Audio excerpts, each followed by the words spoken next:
ସଦାପ୍ରଭୁଙ୍କର ଅନୁଗ୍ରହ ଆଶୀର୍ବାଦରୁ ଆମମାନେ এই ଓଡ଼ିଆ ବାଇବେଲ କୁଇଜ୍ କାର୍ଯ୍ୟକ୍ରମ ପରିଚାଳନା କରିପାରୁଛୁ।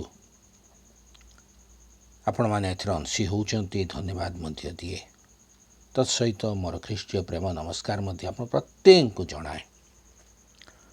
ଆପଣମାନଙ୍କୁ ଗୋଟିଏ ବିଷୟ ଅନୁରୋଧ କରେ, ଏହି କାର୍ଯ୍ୟକ୍ରମରେ ଅଧିକରୁ ଅଧିକ ଆପଣ ଅଂଶୀ ହେବା ସହିତ ସାନ ସାନ ପିଲାମାନଙ୍କୁ ଯୁବା ଯୁବତୀମାନଙ୍କୁ ଉତ୍ସାହିତ କରନ୍ତୁ ଏଥିରେ ଅଂଶୀ ହେବା ପାଇଁ। କାରଣ ଏ କାର୍ଯ୍ୟକ୍ରମ ବାଇବେଲ ଜ୍ଞାନରେ ବୃଦ୍ଧି ହେବା ନିମନ୍ତେ ଏକ ଛୋଟ ପ୍ରୟାସ ଆମମାନଙ୍କର। ଆପଣମାନେ ଏଥିରେ ଆମମାନଙ୍କୁ ସାହାଯ୍ୟ ମଧ୍ୟ କରନ୍ତୁ। ଆମମାନେ ଏ ଯେଉଁ କାର୍ଯ୍ୟକ୍ରମ ଆରମ୍ଭ କରୁଛୁ, ଏଥିରେ ଆମେ ଆମ ଗୋଟିଏ ଆଶା ଯେ ଆମମାନଙ୍କର ସଣ୍ଡେ ସ୍କୁଲ ଛାତ୍ରଛାତ୍ରୀମାନେ ଯୁବା ଯୁବତୀମାନେ ଏଥିରେ ଅଂଶୀ ହୁଅନ୍ତୁ। ଅଧିକରୁ ଅଧିକ ସେମାନେ ବାଇବେଲ ସମ୍ବନ୍ଧୀୟ ଜ୍ଞାନ ଗୁଡ଼ିକ ଲାଭ କରନ୍ତୁ ଏବଂ ସେମାନେ ଆଗକୁ ବଢ଼ନ୍ତୁ। ବାଇବେଲ ଜ୍ଞାନରେ ଆତ୍ମିକ ଭାବରେ ଆତ୍ମକୁ ବଢ଼ନ୍ତୁ। ଆପଣମାନେ ସେମାନଙ୍କୁ ଉତ୍ସାହିତ କରନ୍ତୁ, ସେମାନଙ୍କୁ ଅଂଶୀ କରାନ୍ତୁ। ଏହି ଚ୍ୟାନେଲକୁ ସବସ୍କ୍ରାଇବ୍ ପ୍ରଥମେ କରନ୍ତୁ, ତା ସହିତ ଅନ୍ୟକୁ ସେୟାର ମଧ୍ୟ କରନ୍ତୁ। ଭଲ ଲାଗିଲେ ଆପଣ ଗୋଟେ ଲାଇକ୍ ଦେଇ ଆମମାନଙ୍କୁ ମଧ୍ୟ ଉତ୍ସାହିତ କରନ୍ତୁ।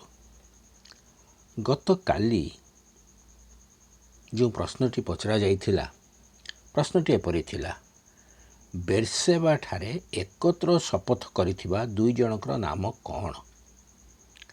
ତାର ସଠିକ୍ ଉତ୍ତରଟି ହେଉଛି ଅବ୍ରାହମ ଓ ଅବିମେଲକ। ଅବ୍ରାହମ ଓ ଅବିମେଲକ।